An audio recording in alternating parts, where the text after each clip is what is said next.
Assalamualaikum warahmatullahi wabarakatuh.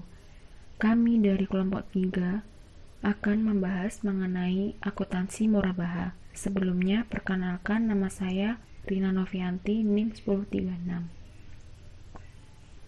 Akuntansi murabaha merupakan suatu pertukaran atau jual beli yang diperlukan untuk memenuhi kebutuhan manusia seperti kebutuhan primer, sekunder, dan tersier.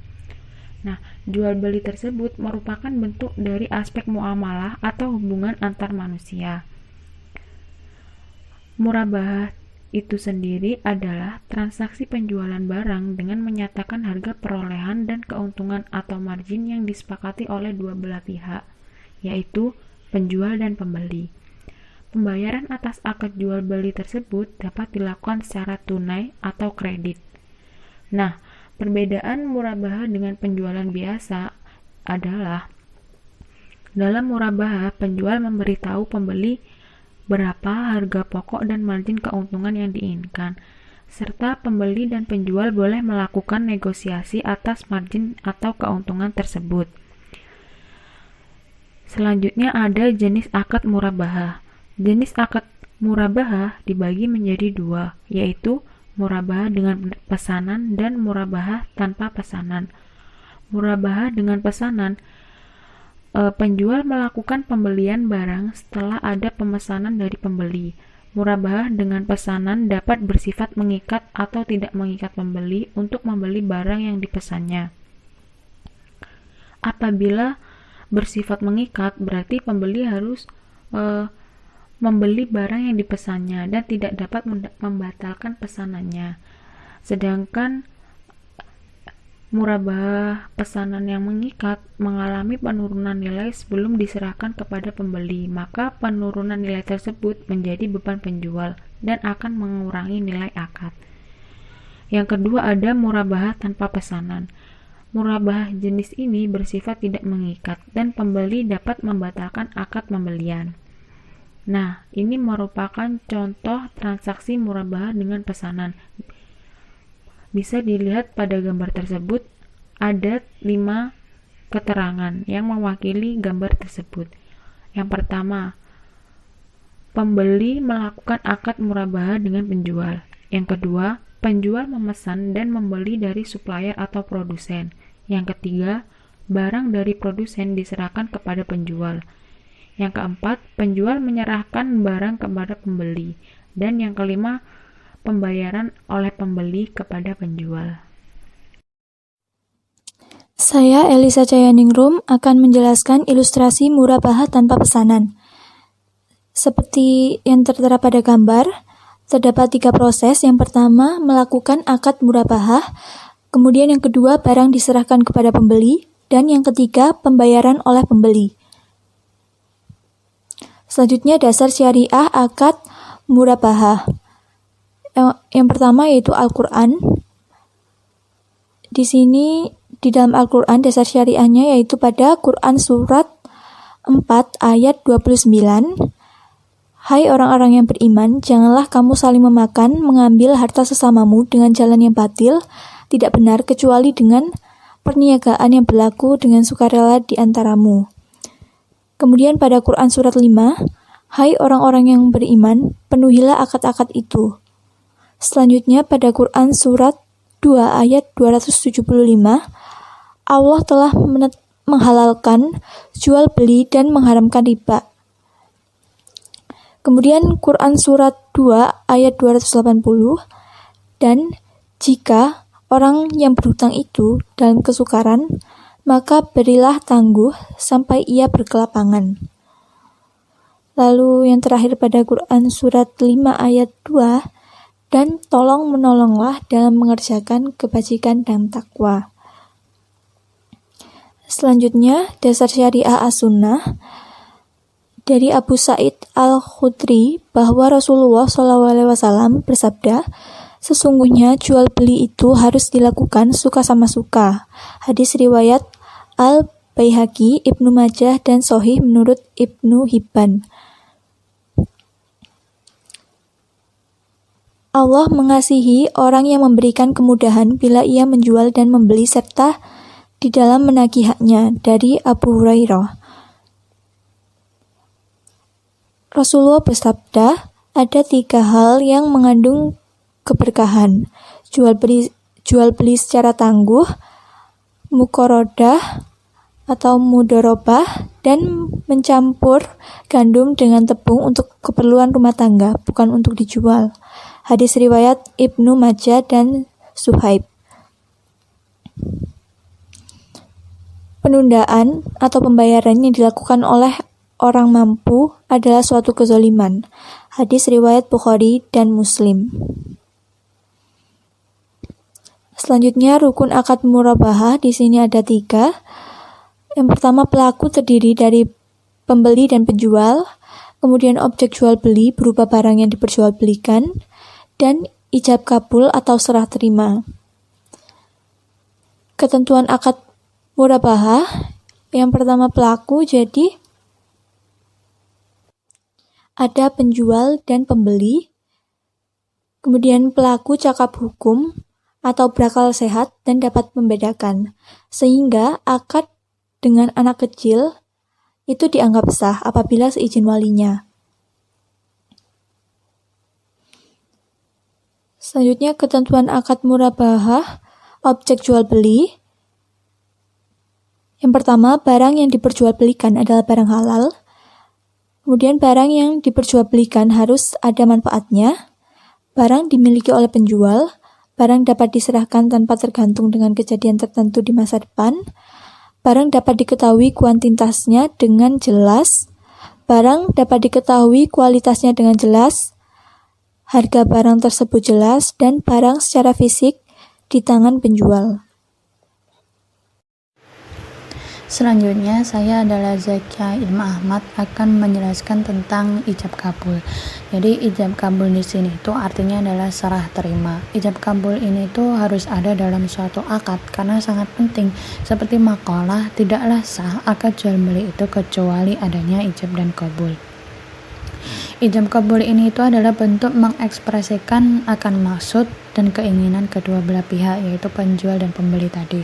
Ijab itu diucapkan oleh penjual, sedangkan kabul itu diucapkan oleh pembeli. Nah, ijab kabul ini dapat dilakukan secara lisan ataupun tertulis. Antara kedua belah pihak ini itu harus ada saling rasa rela, maksudnya itu tidak ada unsur keterpaksaan seperti itu. Nah, selanjutnya di dalam suatu akad itu ada yang namanya hak hiyar. Hak hiyar itu adalah hak yang dimiliki oleh pihak yang terlibat dalam transaksi jual beli untuk melanjutkan atau membatalkan suatu akad itu tadi. Nah, inilah pentingnya ijab kabul dalam suatu akad seperti itu. Nah, selanjutnya adalah perlakuan akuntansi murabahah PSAK 102 revisi 2013. Karena di bukunya Wasilah itu menggunakan revisi 2013, tapi ternyata sudah ada PSAK 102 tentang akuntansi murabahah itu revisi 2019 seperti itu. Ada yang namanya akuntansi untuk penjual dan juga akuntansi untuk pembeli. Nah, di sini membahas tentang akuntansi untuk penjual. Pada saat perolehan, aset murabahah diakui sebagai persediaan sebesar biaya perolehan. Jurnalnya adalah aset murabahah pada kas. Selanjutnya, jika terjadi penurunan nilai untuk murabahah pesanan mengikat akan ditanggung oleh penjual. Jurnalnya adalah beban pada aset murabahah. Jika terjadi penurunan nilai untuk murabahah pesanan tidak mengikat, jurnalnya adalah kerugian pada aset murabahah. Nah, di PSAK 102 itu dijelaskan bahwa persediaan murabahah itu diukur pada biaya perolehan atau nilai realisasi neto mana yang lebih rendah.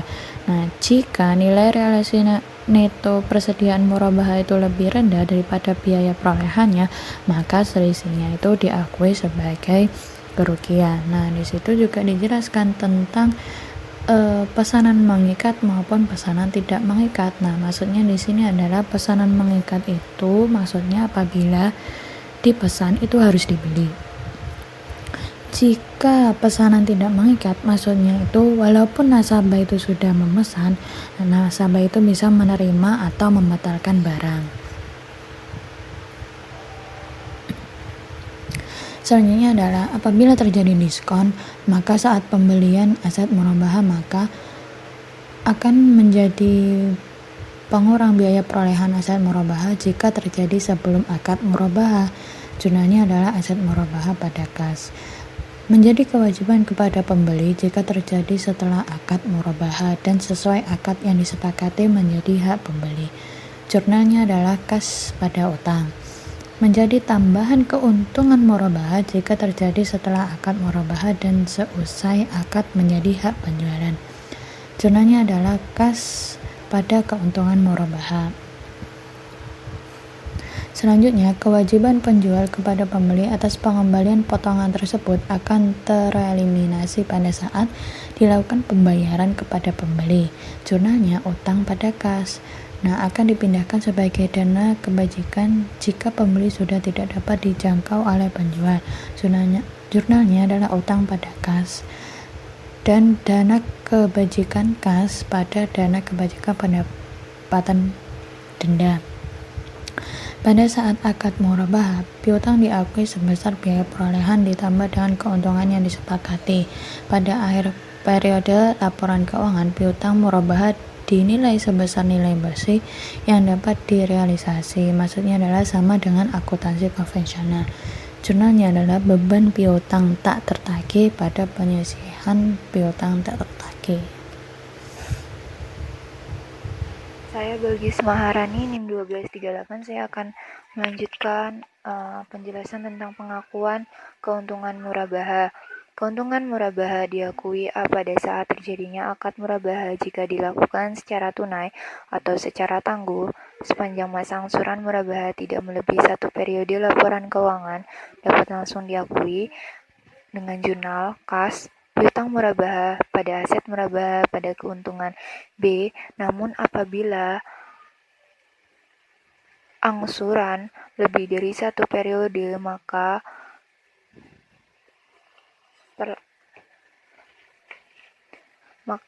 perlakuannya adalah sebagai berikut. Pertama, keuntungan diakui saat penyerahan aset murabahah dengan syarat apabila risiko penagihannya kecil, jurnal sama dengan butir A. Yang kedua, diakui secara proporsional dengan besaran kas yang berhasil ditagih dari piutang murabahah, maka jurnal pada saat penjualan kredit dilakukan, yaitu piutang murabahah pada aset murabahah pada keuntungan tangguhan. Pada saat penerimaan angsuran, jurnalnya kas pada piutang murabahah, keuntungan tangguhan pada keuntungan murabahah. Yang ketiga, keuntungan diakui saat seluruh piutang murabahah berhasil ditagih, dicatat dengan cara yang sama pada poin kedua. Hanya saja, jurnal pengakuan keuntungan saat penerimaan angsuran dibuat saat seluruh piutang telah selesai ditagih. Potongan pelunasan piutang murabahah diberikan pada saat pelunasan, diakui sebagai pengurang keuntungan murabahah dan dapat dilakukan dengan cara A. Diberikan pada saat pelunasan, maka jurnalnya kas, keuntungan ditangguhkan pada piutang murabahah pada keuntungan murabahah. B. Memberikan setelah pelunasan, atau penjual menerima pelunasan dan membayarkan potongan kepada pembeli, maka jurnal pada saat penerimaan piutang dari pembeli yaitu kas, keuntungan ditangguhkan pada piutang murabahah pada keuntungan murabahah. Pada saat pengembalian kepada pembeli, maka jurnalnya yaitu keuntungan murabahah pada kas. Selanjutnya, jika potongan diberikan karena adanya penurunan kemampuan pembayaran pembeli diakui sebagai beban, maka jurnalnya kas, keuntungan ditangguhkan, beban, pada piutang murabahah pada keuntungan murabahah. Selanjutnya, denda dikenakan jika pembeli lalai dalam melakukan kewajibannya, dan denda yang diterima diakui sebagai bagian dana kebajikan. Jurnalnya dana kebajikan kas pada dana kebajikan pendapatan dan denda. Selanjutnya, pengakuan dan pengukuran uang muka. Uang muka diakui sebagai uang muka pembelian sebesar jumlah yang diterima. Pada saat barang jadi dibeli oleh pembeli, maka uang muka diakui sebagai pembayaran piutang. Selanjutnya, jika barang batal dibeli oleh pembeli, maka uang muka dikembalikan pada pembeli setelah diperhitungkan dengan biaya-biaya yang telah dikeluarkan oleh penjual. Selanjutnya, jurnal terkait dengan penerimaan uang muka. Maka jurnal penerimaan uang muka dari pembeli yaitu kas pada utang lain uang muka murabaha. B. Apabila murabaha jadi dilaksanakan, maka jurnalnya utang lain uang muka murabaha pada piutang murabaha.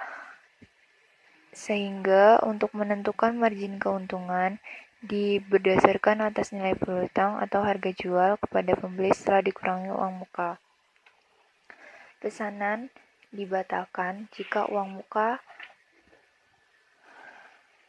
yang dibayarkan oleh calon pembeli lebih besar dari biaya yang telah dikeluarkan oleh penjual dalam rangka memenuhi permintaan calon pembeli, maka selisihnya dikembalikan pada calon pembeli. Dengan jurnal utang lain uang muka murabaha pada pendapatan operasional pada kas atau utang. Selanjutnya, saya Novi Ummi Humayroh, NIM 170810301245, mau melanjutkan materi dari perlakuan akuntansi murabaha PSAK 102 revisi 2013, di mana pesanan dibatalkan jika uang muka yang dibayarkan oleh calon pembeli lebih kecil daripada biaya yang telah dikeluarkan oleh penjual dalam rangka memenuhi permintaan calon pembeli, maka penjualan dapat meminta pembeli untuk membayarkan kekurangannya, di mana di debit ada kas atau piutang, di debit ada utang lain uang muka murabaha, di posisi kredit ada pendapatan operasional, dan pesanan dibatalkan dan perusahaan menanggung kekurangannya atau uang muka sama dengan beban yang dikeluarkan. Di posisi debit ada utang lain uang muka murabaha, kredit pendapatan operasional. Penyajian piutang murabaha disajikan sebesar nilai bersih yang dapat direalisasikan saldo piutang murabaha dikurangi penyisihan kerugian piutang. Margin murabaha tangguhan disajikan sebagai pengurangan kontra akaun piutang murabaha. Pengungkapan penjualan pengungkapan hal-hal yang terkait dengan transaksi murabaha, tetapi tidak terbatas pada A. Harga perolehan aset murabaha, B. Janji pemesanan dalam murabaha berdasarkan pesanan sebagai kewajiban atau bukan, C. Pengungkapan yang diperlukan sesuai PSAK nomor 101 tentang penyajian laporan keuangan. Selanjutnya, ada akuntansi untuk pembeli. Pertama, beban murabaha tangguhan diamortisasi secara proporsional sesuai dengan porsi pelunasan utang murabaha, di mana debit ada utang murabaha, kredit kas. Debit ada beban, kredit ada beban murabaha tangguhan. Kedua, diskon pembelian yang diterima setelah akad murabaha diperlukan sebagai pengurangan beban murabaha tangguhan. Ketiga, jurnal diskon pembelian yang diterima setelah akad murabaha di debit kas, kredit beban murabaha tangguhan. Keempat, jurnal potongan pelunasan dan potongan hutang murabaha. Posisi debit ada utang murabaha, debit ada beban, alokasi BMT, potongan. Kredit kas, kredit beban murabaha tangguhan. Kelima, denda yang dikenakan akibat kelalaian dalam melakukan kewajiban sesuai dengan akad diakui sebagai kerugian. Posisi debit ada kerugian, kredit kas atau utang. Keenam, penyajian. Penyajian di sini ada beban murabbah tangguhan disajikan sebagai pengurangan kontra account utang murabbah. Ketujuh, pengungkapan. Pembeli pengungkapan hal-hal yang terkait dengan transaksi murabbah tetapi tidak terbatas pada A. Nilai tunai aset yang diperoleh dari transaksi murabbah. B. Jangka waktu murabbah tangguh. C. Pengungkapan yang diperlukan sesuai pernyataan standar akuntansi keuangan nomor 101 tentang penyajian laporan keuangan syariah. Sekian dari kami dan terima kasih. Wassalamualaikum warahmatullahi wabarakatuh.